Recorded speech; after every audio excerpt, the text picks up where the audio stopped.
Yeah, there we go. I've just sent the link to you. Ange sent me an email with a load of people on. I assumed you were on it and I didn't check, so I've just copied you in. Yeah, so. And this is the first time I've run a meeting, so.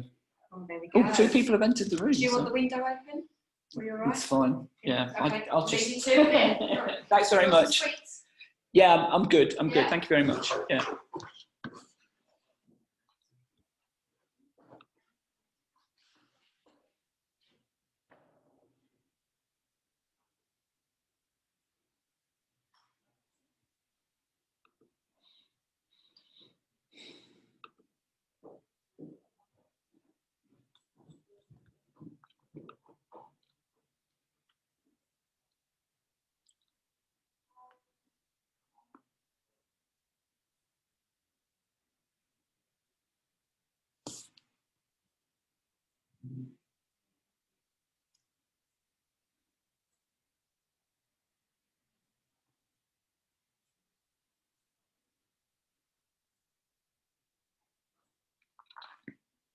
Hi everyone, I can't see anyone and I've never run a Zoom meeting before, but apparently everything's fine and we're scheduled to start at 2. I'm just booting this up so I know what's so I can learn what's going on.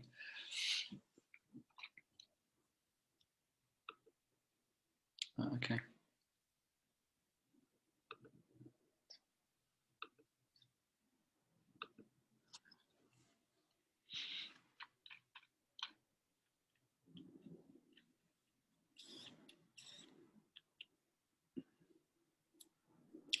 Hello, Denise Hannibal might well phone. Hi. Can you come to Steve's office and I'll just get the book in front of him.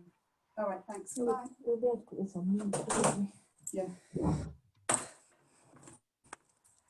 I haven't got my camera on. Hi. Hi. Is that Georgina? It's Sam. Okay, I've never run one of these before, so I'm going to have to learn everything. So we're officially scheduled to start at 2.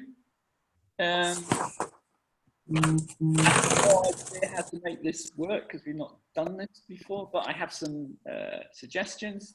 The biggest suggestion will be we'll do this as a Q&A. And I'm just leaving this on so people can join till 2. So unless you have something you particularly want, yeah, is there anything you particularly want to say before people start joining? Over to you. Not really. just wait. Yeah, one of the things I haven't done now I think about it is that it might be useful to make screens available with material on, but otherwise it would just be a chat. Do you work for the school trust or what's your role? Yes. In what capacity? I'm at the minute in Key Stage in Year 1, but have worked in reception previously, so. Right. Okay. And what do you think's happening today? Because that'll help me understand what I need to do. I'm not really sure. Oh, okay. You've just been told to turn up. See if I can turn it on. Right, just admitting people. Wow, there's more than I thought would be.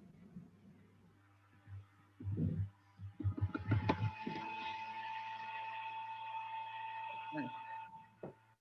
Could be death by Zoom, this. So at 2 o'clock, I'll talk through what we're going to do, but essentially, this is World Heutagogy Day. Heutagogy is about creative learning. And once a year since 2013, we celebrate World Heutagogy Day by focusing on one aspect of it. And this year we're looking at Heutagogy for teachers. And what we're doing, and we're hoping she'll join us, is we're going to look at the work of an Indian teacher, head teacher, who's turned her primary school over to be entirely a Heutagogy-based school. And so we'll look at what she's done, and that's a way of looking at what they've done in India. Can we adopt that over here? So, but I'll say that all again at 2 o'clock when we start. Sorry, I just thought I'd admit people, not because that's a particularly good idea, just that I've never done it before. So I'm learning the admin as I'm learning the process.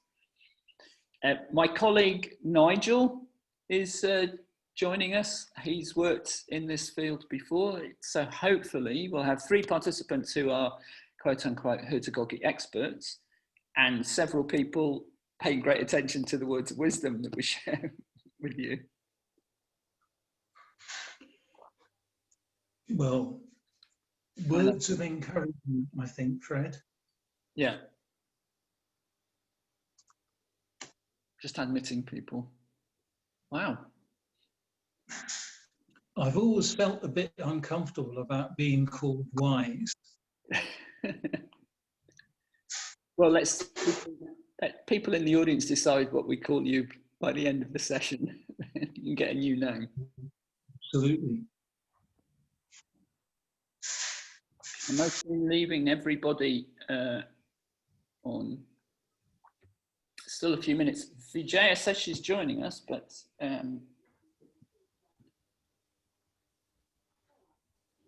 yeah, but she hasn't confirmed. Does anyone else want to introduce themselves? Then.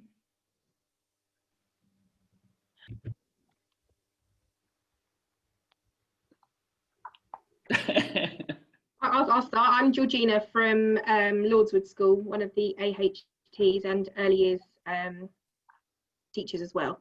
Right, thank you. Hi, I'm Suzanne Beston, head teacher from Perrywood, and I've got with me, hi, Claire, who's my deputy in early years. You got any idea what we're doing today? Or rather, have you got any idea what you'd like to get out of today? Hopefully finding out what it's all about and how amazing it is to make our schools better. Ah, okay. So I'm just waiting for the clock to tick round so I don't sort of repeat myself every time someone turns up.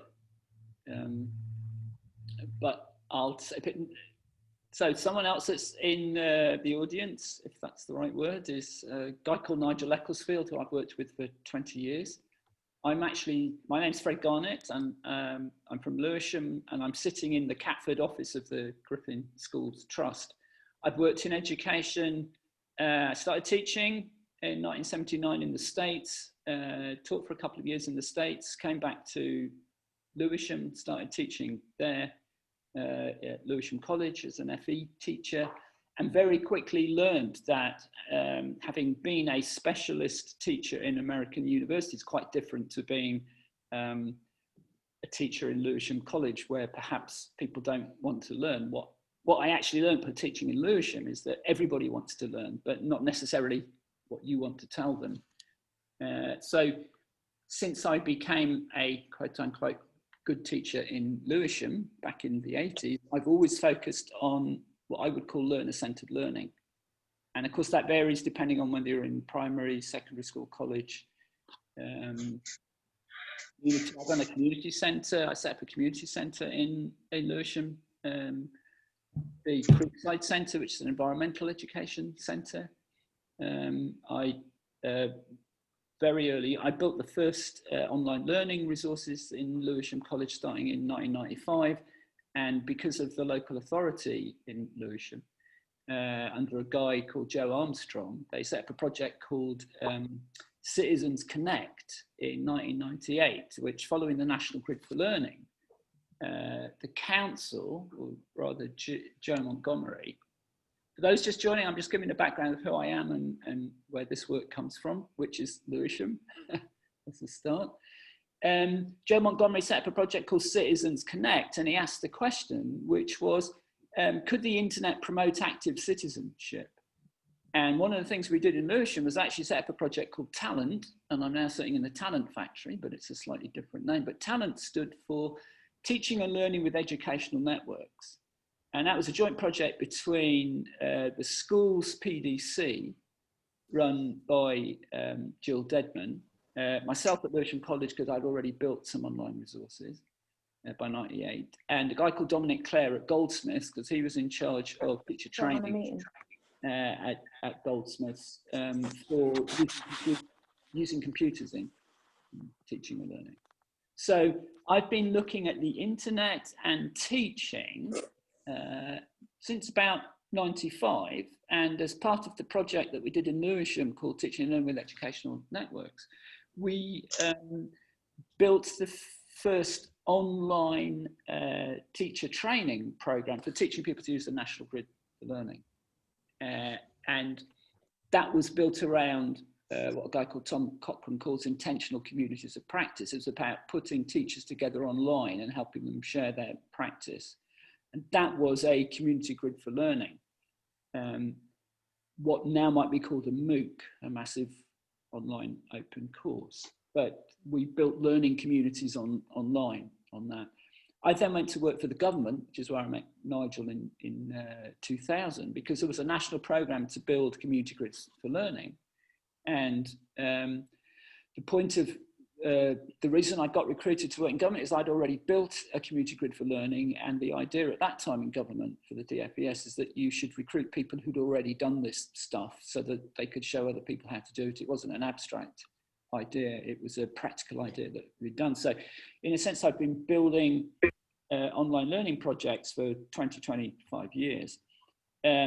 In 2002, I was asked to build, as part of a team at the DFES, a social network, effectively a Facebook before Facebook. And we built an online platform for learning called Cybrarian, which the government rejected because they didn't see that social networks were going to be the next thing. And part of our problem was that we'd built a social network, but the term social network didn't exist, so we couldn't explain to the government actually what it was. It's a long story, but the team that built that were kind of annoyed that we built the future and given the solution to the government, and they not recognised it. And we thought, well, let's get together as a group, because this is where technology and, from our perspective, education is going, and let's examine how we better express this. So when the next set of technology for learning comes along, we have a better way of expressing it, because we have a language to deal with it. And it was at that point that, as a group, there were 8 of us, we developed the open context model of learning, which was built around Heutagogy, which leads us into what we're looking today. And one of the things that we found, and other people have found, and I'm sure you found it in your practice, is that learners learn best when they lead their own learning. And one of the things that you have to do with online learning is, in a sense, you're giving learners, and I tend to use the term learners, whether it's kids or adults or whatever, you're giving learners tools to learn with. So they, in a sense, technology is asking them to drive their learning. Quite a bit of background noise here, and I don't know who's making that happen.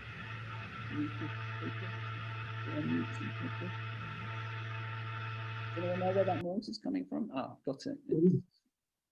It's from the last it's okay. It's all quiet here, Fred. Okay.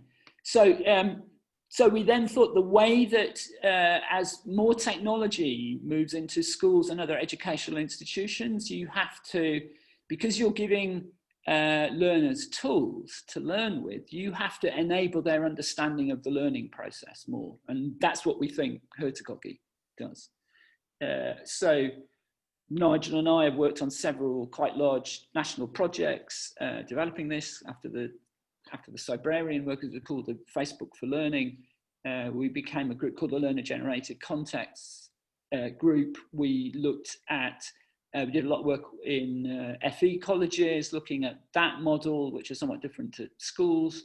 I was working with community groups and building online community resources. We looked at how you built content in a digital world, which is around creating content creation toolkits, i.e. you give tools for teachers to build their own learning. And there's something which I hope we can come back to. that's still around called xtlearn.net, which those tools are still online. I talked to the guy that's sort of currently running that yesterday. He's making stuff available for today and the next few days.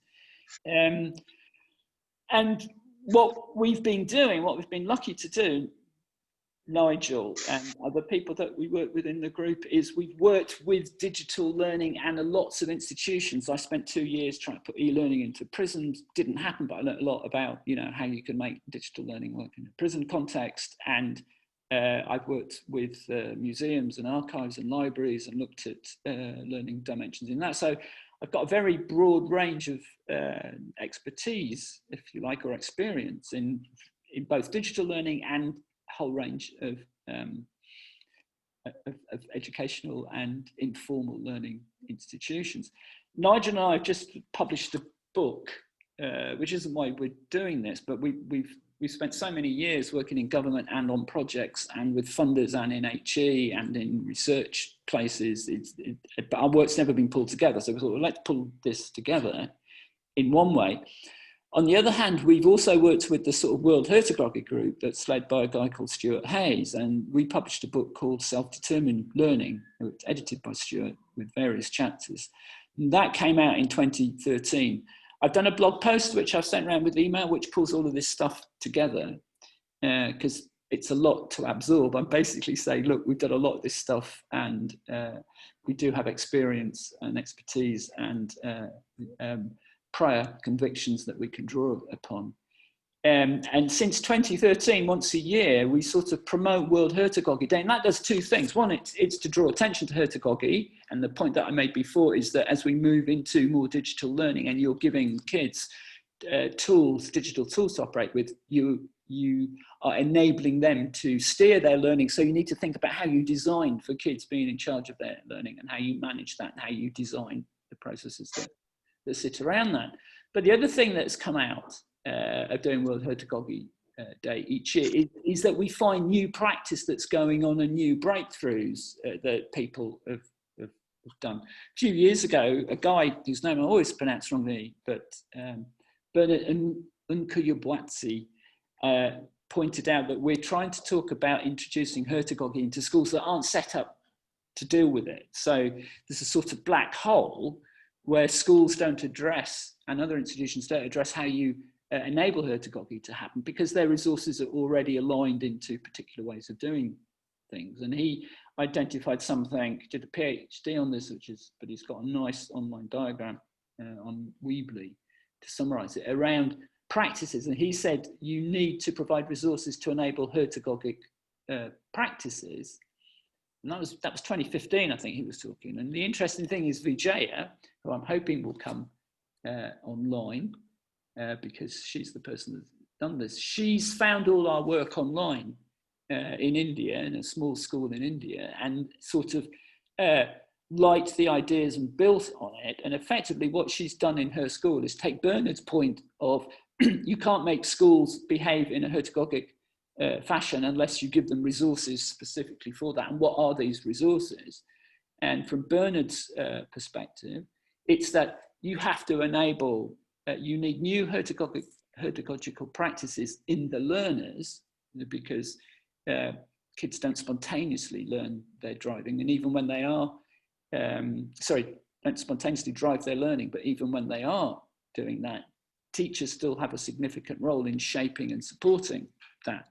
I think Nigel and I talk of teaching and learning as a co-creation process. And we also like the Russian word obuchenie, because in Russian, they have one word for teaching and learning. We sort of separate them out, so think that they're separate processes. But what we've seen with lots of work, but Vijaya's exemplifies this at the most, is that teaching and learning is a joint process. And even as you're using digital tools to enable kids to learn in patterns that they prefer. Jay is just about to join us, so that's good. So I'll just finish this summary. Even as you're enabling kids to learn in ways that they prefer, you have to help shape that. So if we're going to allow kids to have heutagogical practices to become heutagogical learners, then we as teachers need to rethink how we do that and change the way that we support that process. So Vijaya is, so I hope that's clear. I'm not sure if it's a great idea to do a Q&A. One of the things I've said, there is a chat within this, so you could post within the chat. But Vijaya, here we go. Vijaya's joining us. And hi, Vijaya, can you hear me? I've just done an introduction about what is Heutagogy, why do we do World Heutagogy Day, and what is it that you've done? Can you hear me? Hi, Fred. Hi, Vijaya. Hey. So look, I've said what your work is and that effectively you created a Heutagogy school. You want to talk a bit about what you've done with the school is one thing, talk about school. Also talk about how you've involved parents, because I think that's very significant.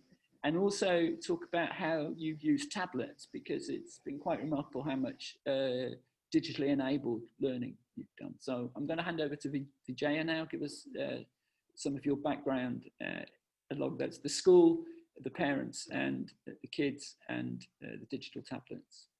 Over to you. Am I audible, Fredji? Yeah, I can hear you. Can everybody hear? Yes. And we're recording you, so you've been okay. So far away. Yeah, okay. Thank you. Namaste, everyone. I've been out and I have just returned. So sorry for the delay. And this is Vijaya Bhanu Kote from India, Andhra Pradesh. I've been practicing heutagogy for the past decade, over a period of 10 years. And am I audible, Fredji? Yeah. Yeah, okay. So this is really a great thing that I'm talking to you all. I hope how many participants? I see 17 participants, right? Yes. Yeah. So this has been a great journey that first I had faced a lot of challenges because I was working in a government school which had no facilities at all, and the students and parents were all unaware of what is real education.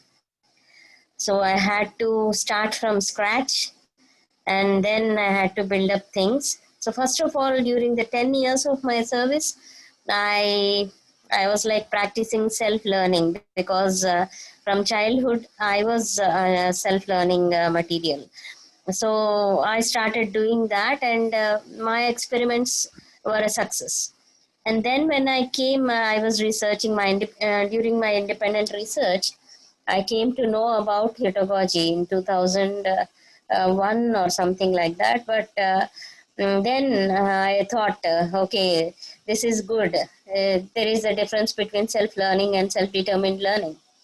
So then what I did was before I could do something, I just researched the papers written by Stewart Hayes, and I have gone through all his blogs. He had a blog, or he had a website, I think, and I was reading all those material, and then I thought, would it be, when I was going through it, I thought heutagogy is most suitable for primary school kids, infants actually, because an infant is the real heutagogue as far as I know.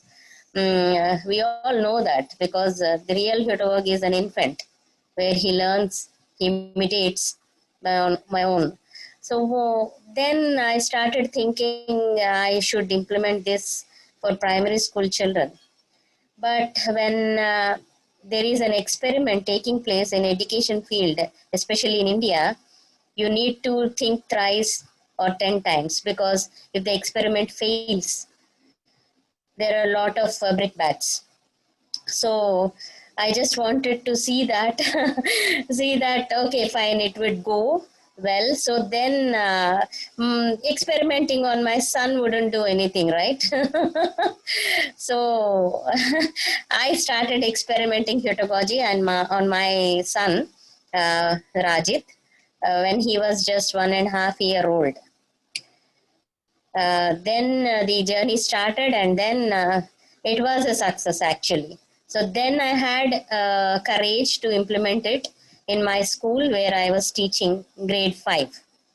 And then it was a long journey for a period of 10 years where I have taken up small experiments, implemented them, tried them, assessed them, and then when they were success, then I started including parents, community, all of them into my fold, into the fold of Heutagogy actually. So when at first the parents were really weird, they thought this is a weird teacher who is transferred to our school because she is asking kids to draw, not to write. So I used to, so for 1 month or 2 months, I was just taking up drawing only and speaking to the children, asking them to do activities, not anything written. So then parents came to the headmaster and then they said, oh my God, this is a weird teacher. She is not teaching anything and she is not making children write something. So then our headmaster, Siv Prakash ji, was really a very good person and he understood what is education. So he asked them to wait for a month and then come back. Then after 1 month, all the community, all the parents were with me, were with Heutagogy actually. They were so overwhelmed about the result of their children that they have never seen. Then the journey started. I just went along, and then when I met Stuart Hayes, Fred Garnett ji and Nigel ji, it was a really great transformation in me. And before that, there was my mentor named Devineni Madhusudan sir, who just spoke to me on phone and he asked me what is Heutagogy when my grade 5 kids published a book on Heutagogy named Tender Gardens, Tender Skies. So he asked me what is Heutagogy, then I explained him. So after that, he started mentoring me and he said he'll be supporting me. And it was a great thing that I had his mentoring. Till date, he is still with me, and then you three of you added, and it was a great transformation after meeting you all. And then I know what is what I can do, how I can pursue things, how I can localize more better. So this was the journey where now parents, community, and many schools have asked me to give trainings in Heutagogy. I have been giving. The thing is that how I localized Heutagogy is like I give training in Heutagogy for both students and teachers at the same time. I make them sit in the same room. Students will be sitting on sitting and the teachers will be sitting. I mingle them up. And then I give training because Heutagogy is what a child and a teacher should know how to deal with. So this is how my journey is taking place. And this is just an introduction. If I have taken a long time, I'm sorry. Fredji, is it okay? Yeah, so well, we could do two things. Let me ask you a question and then we'll take questions from the others here because they're mostly teachers. So it's interesting that you've organised training for teachers. But two of the things that I'm aware of is also you built a Heutagogy app and you use tablets a lot. So yeah. Talk a bit more about the training of teachers, a bit more about the Heutagogy app and a bit more about... Yeah, sure. Thanks for the question. Actually, what happened was when I was implementing Heutagogy in my school and my grade 5 kids published a book on Heutagogy, how they learned through Heutagogy. It is not about children's stories or something, but they wrote 13 children, each child wrote a chapter on how they learned through Heutagogy. So it was really a record that age 10-year-old kids were writing a book.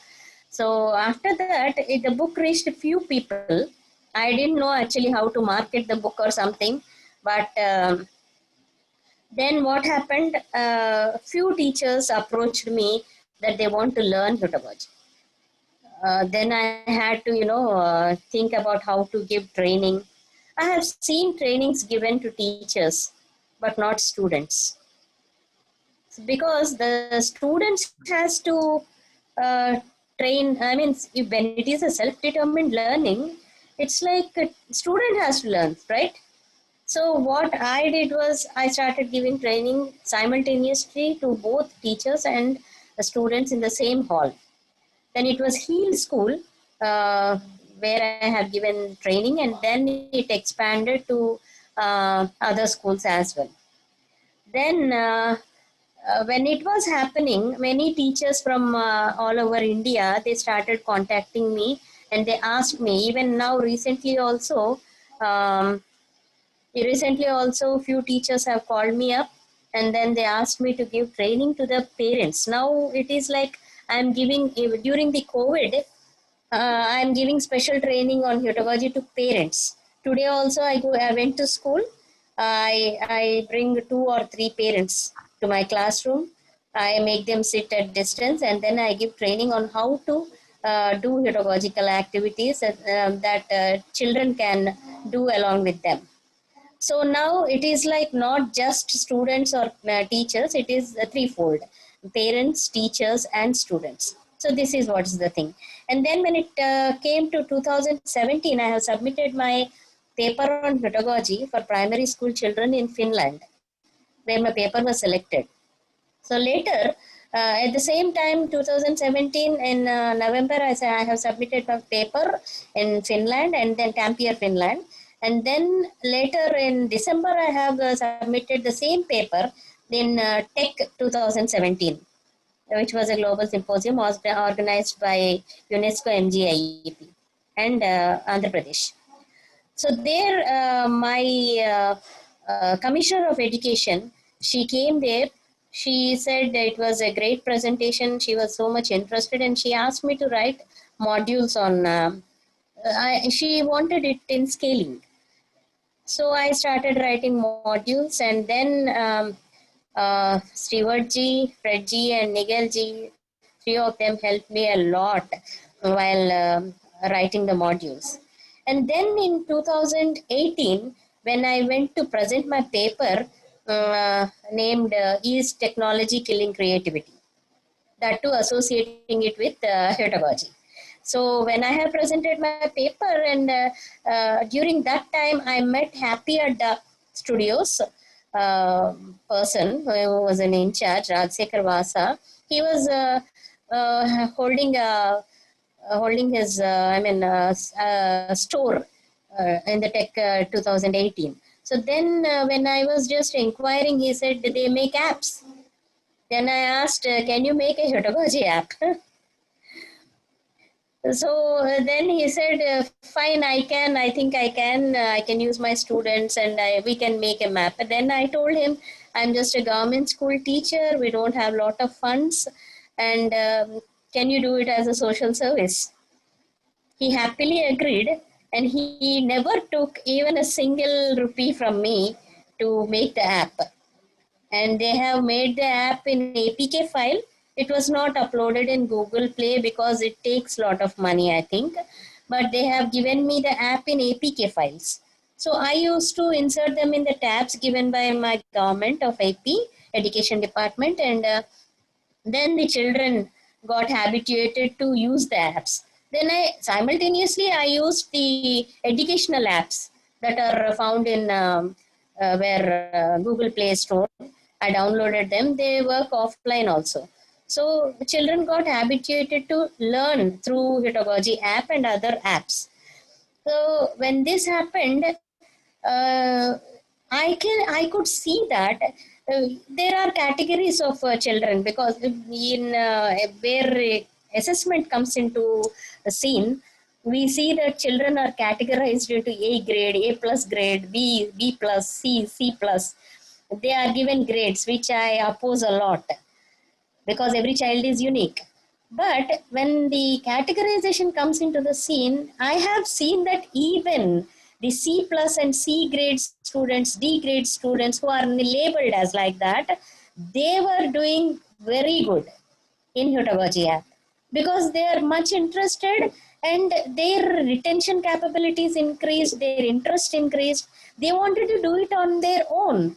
Here we should understand that here Heutagogy works. When there is interest, they do it on their own. So I don't need to tell them anything. They can, they are just 6-year, 7-year-old kids actually. They are first grade, grade 2 kids. Now they have come to grade 3. So they know where I have stored the lessons. They can operate the digital classroom. They can operate the laptop. They can do the password things. They were trained in class 1 and class 2. And Heutagogy app served a lot. And now that the government has changed the textbooks, new textbooks have arrived this academic year, and Mr. Rajsekhar was and Happy Adda Studios. I have asked them again. It was good that you have prepared an app without anything, taking anything from me. But can you do it this year also? So they are planning to take a new team so that they can help us again. This is a great thing. I hope I have answered the question. Yeah, that's brilliant. I think what I'm going to do now is to open up to questions. So is there anyone who has a question or an observation? Or are you happy for me, Nigel, and Vijaya to continue talking? In which case I'll ask Nigel to kick in any comments that he's got. Any questions from anybody? Okay, Nigel, do you want to make an observation? In the meantime, I put this on gallery view, so if you want to wave your hand, if you want to ask a question or something. What's your response to the things that Vijaya is saying? Thanks, Fred. I mean, what has always impressed me about Vijaya's work is that there's a focus on, as you talked earlier about collaborative learning, that the classroom is an environment where the teachers and learners are learning together. Learners are not learning because the teacher's there.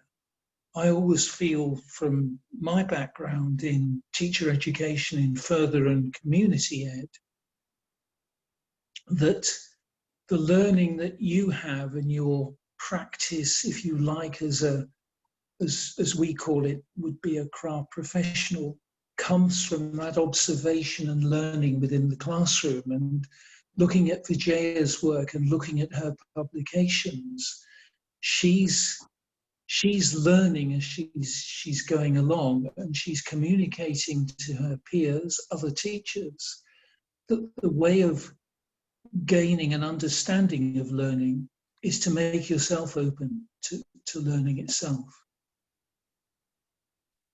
And if we're going to develop the education system within the UK, it has to move away from being a rigid set of knowledge, which is assessed using very formalized means, to something that's much more interactive.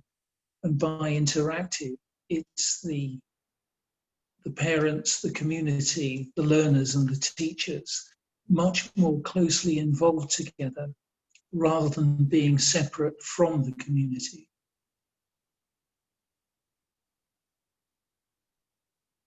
So I'm still waiting for questions from people. If you've got a question, just talk over me. But one of the things that impressed me with Vijaya's work is I'm trying to ask her to explain her work as a teacher and, in a sense, say what teachers need. But she always brings it back to learners, and actually she's telling stories about how her learners learn. So going back to what I was saying before, in a sense, in a Heutagogy world, which is around learner-centered learning or self-determined learning, it's about thinking yourself into that space. Well, thinking is a bit too intellectual. I mean, it's just responding to the way learners learn, but being responsive to learners and their behaviors, which I think, I was hearing from what Vijaya was saying. It's she focuses very much on what learners do and responds to their behaviours. And so the story of her teaching becomes a story about how her learners learn. Okay, if we're not getting questions from the audience, I want to point out, I put it in the chat, there is a blog post about this, and the idea of the blog post, oh, hi Vijaya. The point of the blog post about what we're talking about today is that in blogs you can ask questions. So if any of you have questions you want to ask, then you can ask them on the blog and Vijaya and I will answer them, or I've sent an email around, which gave you the Zoom details. I've also put link into the blog within that. So you could reply to the email or reply to, or post it on the blog and Vijay and I will come back to this. So Fiona is saying some stuff. Yeah, so Fiona is saying, thanks for the information. Sounds great to have an overview of a topic. It is what the child is really interested in. I think I'm going to pick this up because I think what Vijaya was saying is actually, it's one of the things you do in Heutagogy is you kind of move away from subject-based learning, although you build around subject-based learning, and you try and follow the kids' interest. I have a technique, and I put it in the blog post, called brokering, where you try and make sure, so brokering is the process of putting yourself between the learner's interest and what the education system requires you to do. And you try and design a learning process or broker a learning process where the learner gets what they want out of it, but you're also finding ways to satisfy the demands of an exam-based system. And my take is, if you say kids, you do anything you want, say, well, I want to do this. And then if you say to them, well, actually, if you present your work or you focus your work like that, instead of like this, it becomes accessible to the system, and therefore you get what you want out of it. But if you tweak it a bit in this way, you'll keep everybody else happy, and the system works. So my overview is so you can do this, but it's a thing that Nigel and I have this term about craft of teaching, and we think that actually it takes time to become a Heutagogic teacher. And the thing with the idea of craft, it comes from a guy called Richard Sennett. You may have heard this about the 10,000 hours rule, that actually you develop a craft of teaching, it takes 10,000 hours. And one of the things I've talked about is a talk that I give called History of Teaching in 10 Teachers. And I pointed out that I would now think of myself as being a good teacher, but actually I was a bad teacher for a long time. But I learned from all the mistakes, and it took time. It took time to get there. So actually, to become a Heutagogic or a responsive teacher, and the key thing is, the key way of getting there is just by listening to the questions that your kids ask and responding to those questions and being responsive. But it takes time to get there because you need to have gone through a number of scenarios, particularly disruptive scenarios, and learn how to deal with them, and that just takes time and practice. So Heutagogy is the thing that you grow into. It's not a thing that you can start on day one, and you start on day one by understanding your subject, understanding the learning context, the classroom or whatever in which you're delivering that, but in developing your practice so it becomes unique for you, and it becomes unique for you by responding to each of your kids and making the learning unique to them. So you can become the best teacher you are by making your learners the best learners they are. I'm getting some nice... So someone... Yeah, go on, Vijay. Yeah, someone, Sharon asked, what are the resources you take up, right? Hi, Sharon, thanks for the question. And I want to answer it in a different way, like, what are resources? I mean, when we teach kids, we gather resources, we prepare teaching learning material. Mainly in India, we prepare teaching learning material. On charts, we draw pictures, we write words, we write all the concepts of the lesson on a chart and display in the class, right? And then when it comes to material, we gather resources, material, whatever that is needed in the context of the lesson. So here what I have done was, altogether, if you come and visit my classroom, I'll post the video of my classroom in a thread if it is okay later. But what I did for resources was I never gathered resources. I never displayed charts. This is what I have done in my experimentation, in my practice. What I do is I ask the grade 1, grade 2 or grade 5 students to gather their own resources. That too, the resources should come under the category of reuse, reduce and recycle. Low cost, no cost. They should not invest any money on the material they are gathering. And how do they do this? Before, in the first week of the month, what we do is like, we all sit together, all the students, teacher, we sit together, we open the textbooks, we go through the lessons, and then we think of it, there will be pictures in the textbooks, right? So we go through them. I ask the students, what can be gathered if you want to learn this lesson, if you want to learn about this? So they come up with their own ideas.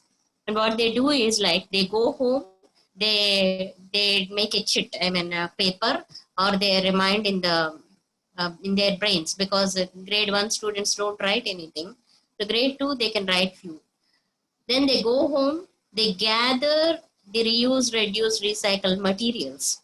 They make things, they take over the concept into their brains, they think about it before they come to the class, and then they display their own teaching, learning material.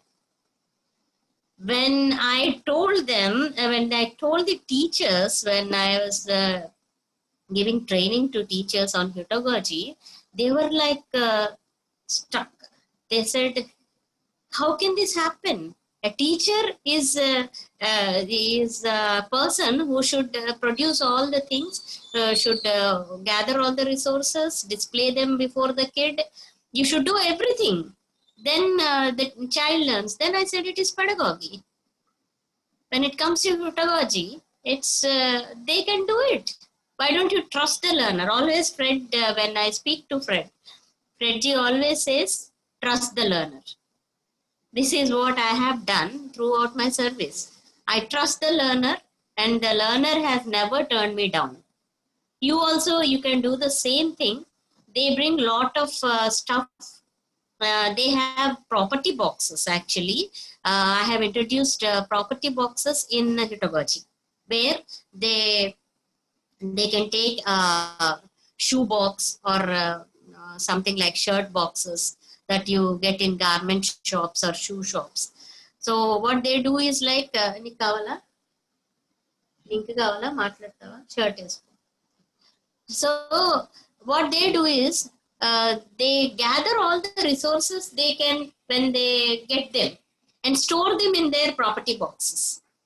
When time comes, when a lesson needs a particular item, they can take out of the property box and they use it. If you want to try this is a great success. And if you want to know how they gather resources, they can learn through the resources they have gathered, please go through the Facebook page Heutagogy that I have started long back. Maybe you have a lot of pages. I'll give the links, and there you can see daily activities, how they gather resources, how they learn on their own. So this is how I do with resources. And there was another question from, let me just see.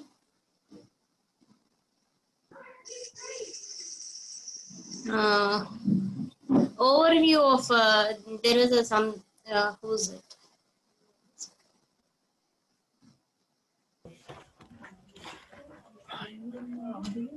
Yeah, Fiona Armstrong, you have asked, do you have an overview of a topic, or is it really what the child is interested in?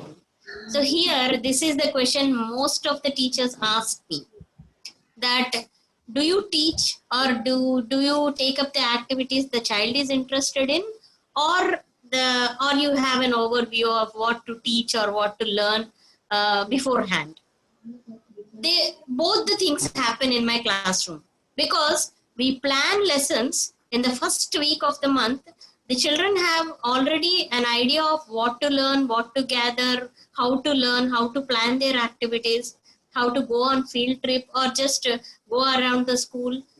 Whatever the activity, they plan on their own. This is the first thing.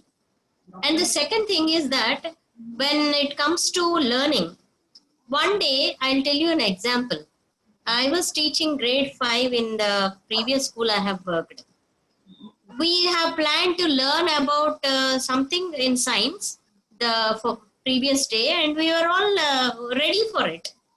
But when in the morning I went to the school, it is a habit that in the morning before the assembly, I reached the school half an hour before the assembly.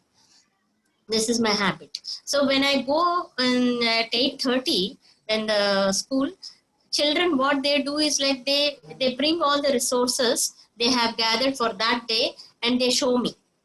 This is what happens every day. So when I went that day to school, all the children had datura flowers in their hands. I was surprised. I asked, what is this? They said, teacher, there were a lot of flowers when we were coming to the school on the way, on the road. So we brought them. Then I asked, what should we do now? They said, let us learn the topic of what we have discussed yesterday later. Shall we do something with these datura flowers?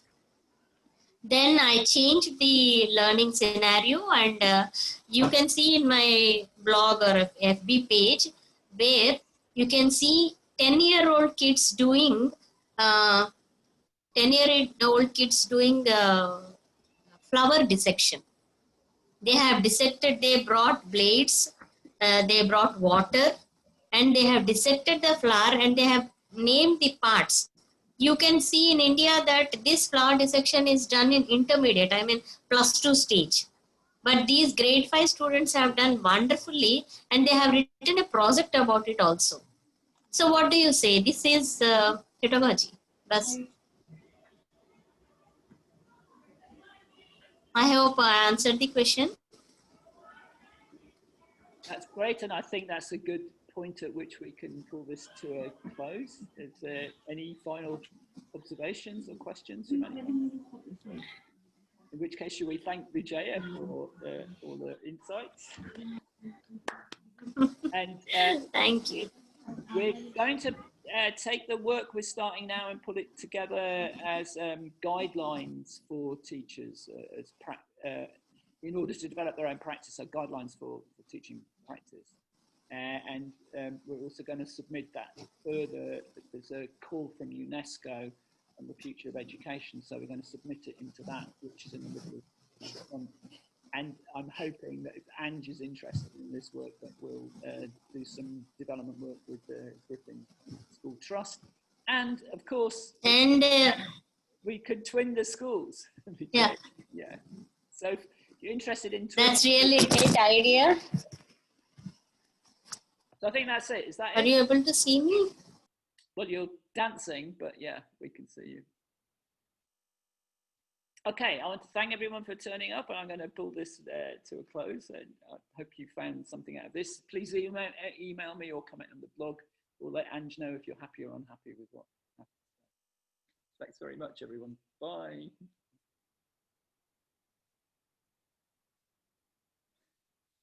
Now I have to learn how to close this thing down. Nigel, you want to stay on, or shall I give you a ring? Give me a ring, Fred. But thanks for today. It's the first time with Zoom, so no, it's really worked very well. And thanks to Vijaya, she always comes up with stuff that we didn't know about, despite us knowing her for the last couple of years. Yeah. Oh, I now, as the host, have to learn how to shut this meeting down. But thank you. See you. Cheers. Thank you for attending, and I'm going to stop recording now.